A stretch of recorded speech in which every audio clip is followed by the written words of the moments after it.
Здравствуйте, ребята! У нас урок русского языка в 3 классе. Тема урока – День единства народов Казахстана. На уроке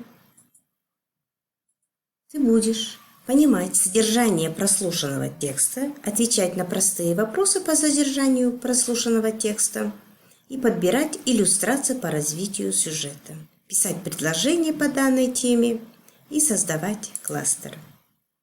Какие же народы живут в Казахстане, ребята?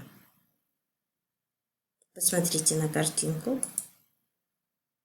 Правильно, живут и туркмены, и таджики, уйгуры, узбеки, русские, казахи, киргизы, так, монголы, и корейцы, и немцы, да?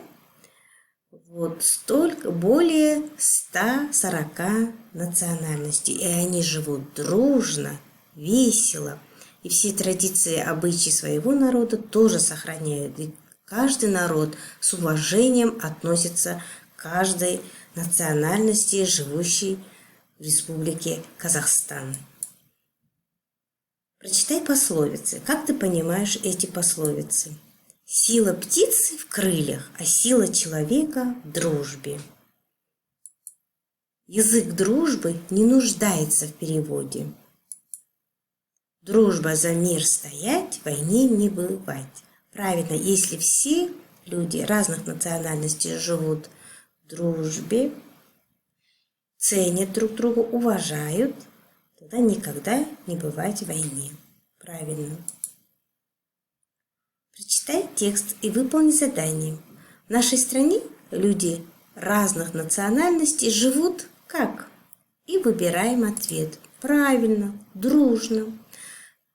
Сказки рассказывают, песни поют, танцуют. Все вместе. Правильно. Еще ответьте на один вопрос. Какое желание объединяет все народы нашей республики? Жить счастливо. Правильно. Вот по этой картинке нужно еще составить вам кластер. Что такое дружба народов? Правильно, это доброта, дружба, взаимоуважение, толерантность, правильно, взаимовыручка, понимание, уважение традиций, уважение старших. Правильно, а можно еще с вами дополните. Молодцы, ребята. Сопоставь слова. В первом столбике у нас слова на русском языке, во втором столбике слова на казахском. Ну, это и есть словарная работа. Народ. Халық. Казахи. Казак. Немцы. Немстер. Русские. Орыстар. Корейцы. Кәріс.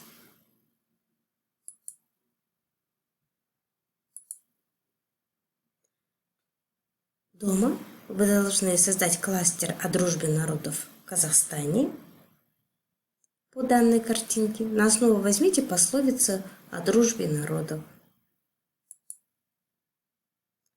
и рефлексию.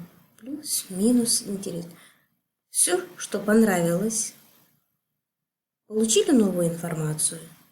Что было непонятным? Можете написать вопрос. Интересно на уроке? Что было интересным? Любопытным и интересным. И еще выполните тестовое задание. Удачи, ребята! Всем счастья!